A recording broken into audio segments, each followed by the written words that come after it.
거룩하신 하나님, 새날을 주셔서 참 고맙고 감사를 드립니다. 오늘 하루도 우리 주님의 손 안에 있어서 저희들 행하는 모든 것들을 잘 다스려 주시고 또 인도해 주시는 줄로 믿습니다.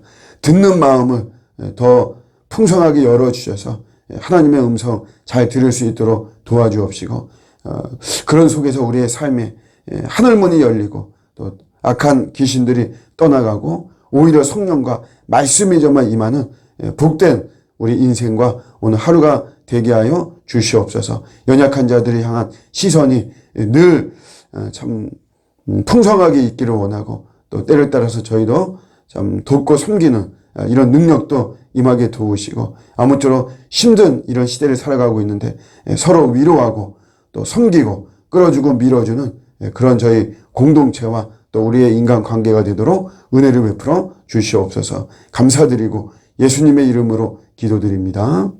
아멘. 오늘 주시는 말씀은 우리 사사기 6장 7절과 8절입니다. 사사기 6장 7절과 8절 말씀. 이스라엘 자손이 미디안으로 말미암아 여호와께 부르짖었으므로 여호와께서 이스라엘 자손에게 한 선지자를 보내시니 그가 그들에게 이르되 여호와께서 이같이 말씀하시기를 이스라엘의 하나님 내가 너희를 애굽에서 인도하여 내며 너희를 그 종 되었던 집에서 나오게 하여. 네, 아멘. 이스라엘 민족이 또 이제 자기의 소견대로 뭐 이렇게 막 살다 보니까 하나님께서 미디안이라고 하는 또 이방 족속을 보냅니다. 고통을 당하고 그런 속에서 부르짖죠.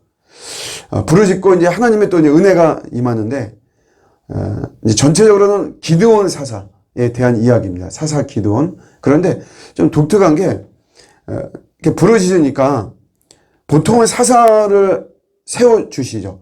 그래서 그 어려움들을 이기게 하는데, 오늘 이 기드온 사사의 스토리에서는 바로 사사를 세우기보다도 먼저 선지자를 보냅니다.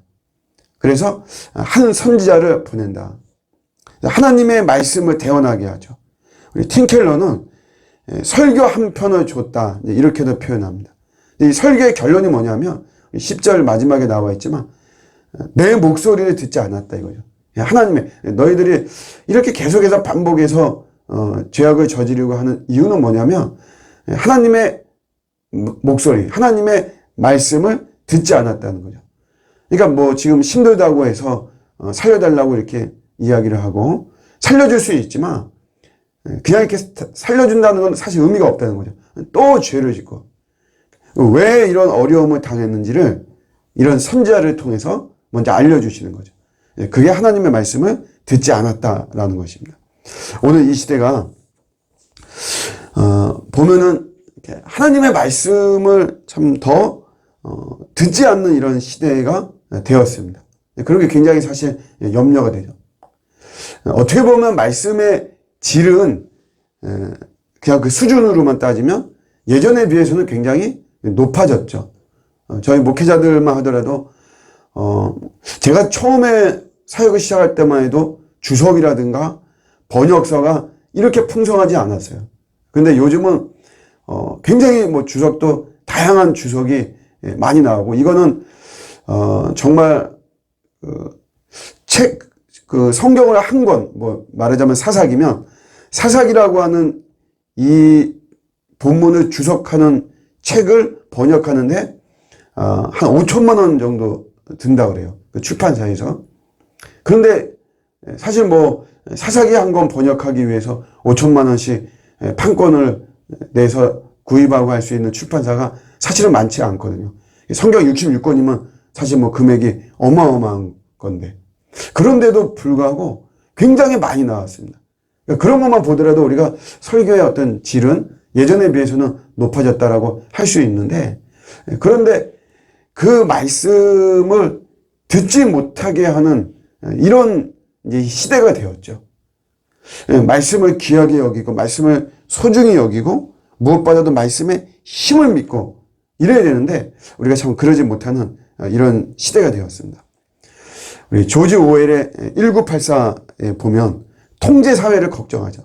책의 전체적인 거는 말하자면 강력한 정부가 이 시민들을 막 통제하는 이런 거에 대한 어떤 걱정인데, 그런데 보면 이제 책을 읽지를 못하게 하는 거에 대한 이런 통제가 있어서 책을 읽지 못하게 하는 이런 사회를 염려하는 이런 모습인데, 반대로 올더스 헉슬리라고 하는 이분의 그 책에는 책을 읽지 못하게 통제를 한다기보다도 너무 재미있는 것이 많은 거예요. 이 사회가, 이 세상이.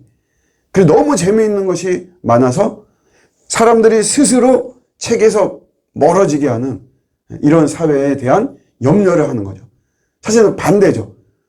같이 책을 읽지 못하게 하는 어떤 그런 거지만 그런 어떤 방향성은 서로 다른 거예요. 요즘 이제 넷플릭스에서 오징어 게임이라고 해서 굉장히 어떤 선풍적인 인기를 끌고 있는데, 사실은 이런 넷플릭스 같은 데서 이제 앞으로는 더 엄청나게 재미있고 이 시청자들을 막 끌어들이는 이런 영화와 드라마가 정말 폭포수 같이 쏟아질 것입니다. 폭포수 같이 엄청 재미있게 하는 요즘 여러 가지 효과를 낼 수 있는 것들이 너무나 많고, 어쨌든 재미있는 우리의 시선을 끄는 이런 것들이 굉장히 많죠. 앞으로 많이 쏟아질 것 같습니다. 넷플릭스 회장이 자기의 경쟁 상대가 누구냐? 사람이 아니고 잠이라고 했으면 잠. 사람들이 잠자는 시간을 자기는 경쟁 상대로 삼는다는 거죠. 그만큼 그런 잠자는 시간까지 뺏어서 자기들 넷플릭스를 보도록 만들겠다라고 하는 의지입니다. 그러니까 이런 문화, 사실 이런 문화와 이런 구조가 우리들이 말씀 앞에 서는 거를 점점 막는 이런 거예요. 그러면 이 사회 구조도 마찬가지 또 엄청 바쁘고 막 분주하게 그렇게 움직여지고 이러면서 결론적으로 하나님의 말씀을 잘 듣지 못하는, 하나님 말씀을 귀하게 여기지 못하고 내 마음을 막 빼앗기는 거죠. 마음이 빼앗기는 이런 모습들이 굉장히 많은 거예요. 우리가 안식일이라고 하는 거, 안식한다는 거, 가장 핵심은 말씀을 듣는 날이라는 거예요. 말씀을 듣는 시간이다라고 하는 거죠. 그러니까 안식한다고 해서 우리가 단순히 쉬고, 우리가 주일날은 월요일부터 우리가 직장생활 하고 사회생활 하니까 내가 쉬면서 출근을 준비하고 충전하고 이런 시간으로 생각을 합니다. 물론 그런 모습도 있긴 있죠. 그러나 핵심은 안식한다는 것은 하나님의 말씀을 듣는다는 것이에요.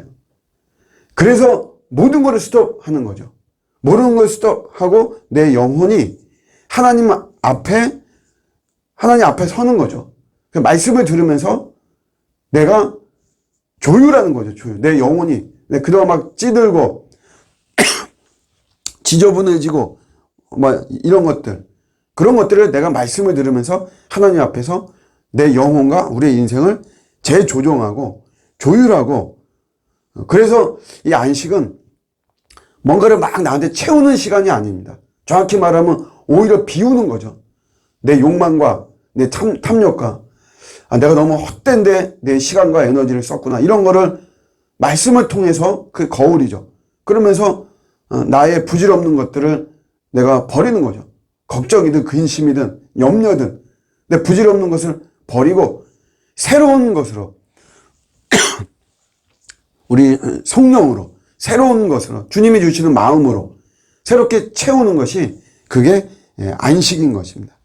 하나님 말씀이 살았고 운동력이 있다 그랬잖아요. 영과 혼과 관절과 골수를 찌르고 쪼갠다. 그러니까 내 영과 혼과 관절과 골수, 내 심령 안에도 다 부패되어 있고 오염되어 있다는 거죠. 그거를 우리 하나님의 말씀이 살아서 운동력이 있어서 그거를 씻어버린다라고 하는 그런 말씀인 거죠.